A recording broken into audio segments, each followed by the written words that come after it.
On long motorcycle trips, sometimes it stops being about the destinations and starts being about who you can trust. There are places where the roads thin out, where you wonder what you're actually doing here, and the only real safety you have is the person riding beside you. It was expected, I guess. When the coffee machine calls it a day, you know something is going sideways. We were in Mannar on the west coast of Sri Lanka. It was a weird little town, not a tourist destination, just sort of there. We planned to be here for an overnight on our way to Jaffna. Motor travel has a habit of undoing whatever you thought today was going to be. Now, to start with, no coffee. Our nano presso decided that one of the bit trips were enough for it.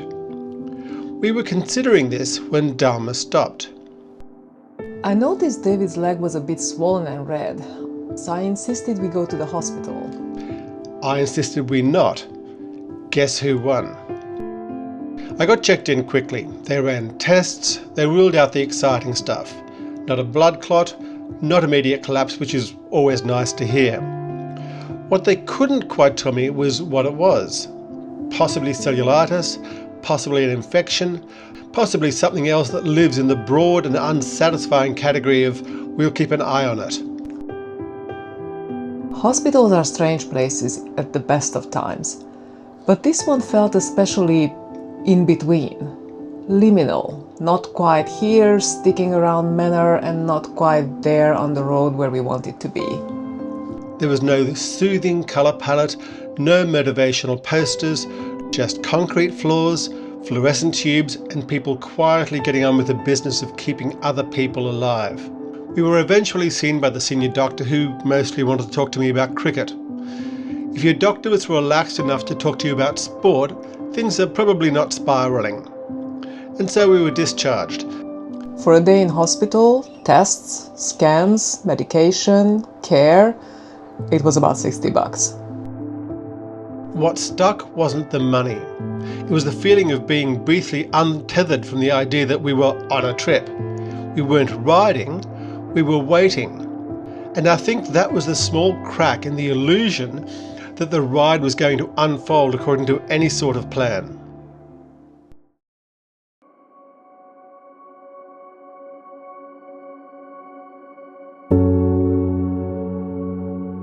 The road to Jaffna was complicated. Google Maps informed us that the quickest road, the one that led north, was definitely, positively 100% blocked. That was 99 kilometres. The other one nearly doubled the distance and went a fair way inland. I just asked about the road closure. Is it open? He says it's open. We decided to try our luck and Google's patience and head for the blocked off one. We left irresponsibly late, about 11:30. We rode past the closed Mannar fort and out along the causeway. It felt odd. I quite liked Mannar despite the rough edges. The people had been kind despite us being strangers. The only person I really knew here was Dharma. We were on our own in a strange country, and yet I felt reassured. Once on the mainland, we quickly headed northward, and the people just dropped away. The north of Sri Lanka was reputed to be quiet and untouristy. Dharma would do quite well in an apocalypse, as long as the apocalypse didn't involve people. The roads were generally good. Rice fields and birds. The occasional beautiful painted stalk. It felt like just the two of us, alone, riding to the edge of the world, and the edge of the world is a marsh. It felt supernatural. Marshes always do. The Celts have the marshes of Anwen, which you cross to reach the afterlife. The Greeks have the Styx, the Vikings have Niflheim. Here there be dragons. Pretty soon it became crunch time with whether we were on the right road. Huh? Did you see the sign? Yeah. What do you reckon?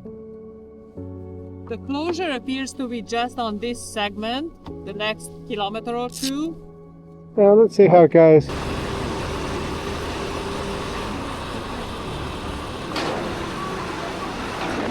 Clearly, Google Maps had lied to us again. Huh? This is wild, it's so deserted. Yeah. I like it. You live here. No, but I like that it's deserted, that there is no one anywhere. And it was remarkable and surprisingly joyful.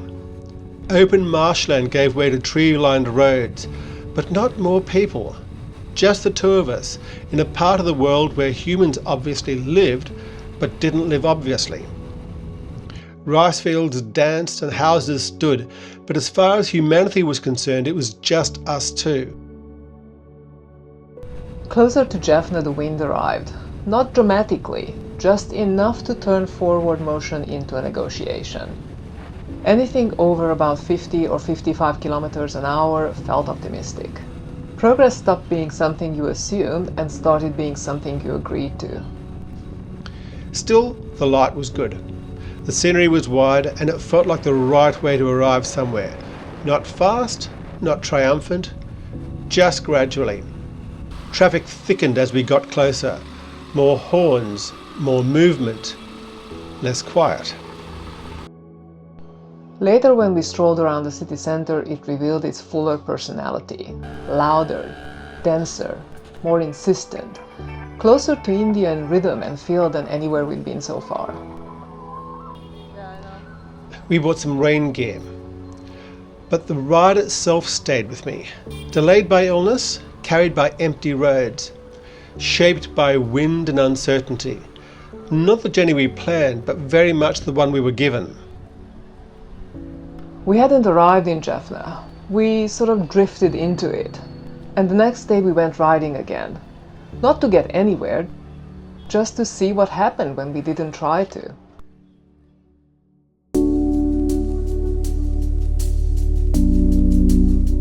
I've always needed destinations. When I'm on foot, I'm happy to explore a city. I love walking and finding photos and strangeness. But put me on a motorcycle and I need to be going somewhere. Focus, kilometers, planning. So the second day in Jaffna, when we headed off to explore the islands, felt strangely out of control to me. Like I'd stepped off the edge of a routine I didn't realize I relied on.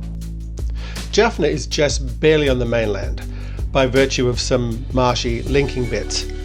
But around it are some real islands. To the south is the island of Cates, which guards the entrance to Jaffna Lagoon.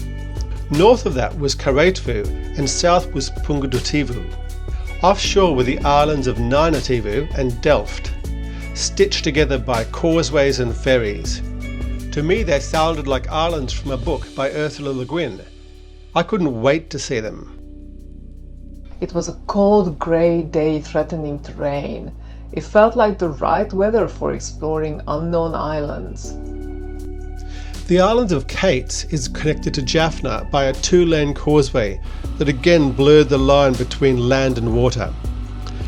It looks like it crosses the lagoon, but in reality a lot of it is on marsh, tidal flats and reclaimed lagoon edges. All up, it's about 5 kilometres long, but it doesn't seem that because after you've crossed half that distance you're passing trees and houses. Out in the shallow waters of the lagoon were shacks on stilts for fishermen. Brightly painted boats, scarred by sea and salt, lined the causeway. Men stood with reels fashioned from plastic Coke bottles, lifting fish from the shallows without fuss. After a while on Cates we turned south. No navigator, no plan. I wanted to be lost in a small and manageable way. What do you think? Nice. Look at all the birds on the... I know, that's what stopped me. Narrow roads led us to the southern edge of the island. Open sea, low houses, a town we didn't know the name of. We just kept going, and without quite deciding to, we ended up on the road to Pungudutivu.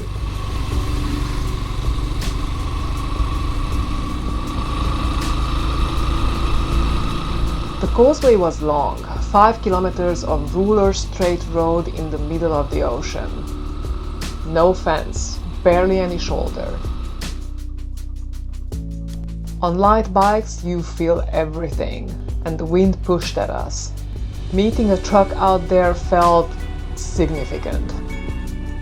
Pungudutivu felt even more remote than Kate's. Few people around, a revisit of the end of the world theme. I was glad Dharma was there. We passed fishing communities. We passed houses built on land that was arranged in geometric patterns in the middle of lakes. We were heading for the westernmost part, where ferries left for the outer islands, but eventually the road gave out, and riding over broken concrete and dirt on road tyres on unfamiliar bikes didn't sound fun. So we turned around and headed back to the causeway. Back on Kate's, we passed houses that must once have been grand. Now they were falling to bits, doors gone, windows missing, roofs caving in. Not picturesque ruins, just places that looked emptied. We kept wondering what had happened until we asked back at the hotel. People were careful with their words, but the answer was always the same shape. During the Civil War, this whole northern edge carried a risk, and the islands were caught up in it. So people got out if they could. Some families left quickly, some left thinking it was temporary. Some locked their places up and just never came back to them. And then time does what time does. People pass away. Children build lives elsewhere. Ownership stays on paper, but the house becomes something else. Not a home, not quite a ruin, just a quiet reminder that conflict doesn't always end cleanly. Sometimes it just finishes. We got to the end of Kate's, but at this one point there was a ferry, not a causeway. And it wasn't working due to forecast rains. So we turned back towards Jaffna, satisfied with having visited a part of the world few outside the locals ever get to see. The Sri Lankan Meteorological Office was forecasting a large rain event over the next few days, so we weren't quite sure what to do, which was okay. We have time. We might go or we might wait it out. Either way, that was a problem for tomorrow. We pulled up at the hotel. Dalma killed the engine. The ticking of hot metal filled the gap where movement had been. She tugged her gloves off, and the wind pushed at our jackets. Out here, I realised how much I trust and need the person riding beside me. Isolation doesn't end the journey. Vulnerability doesn't either. What ends journeys is the need for things to resolve immediately. This trip kept inserting pauses, and we kept learning how to live inside them.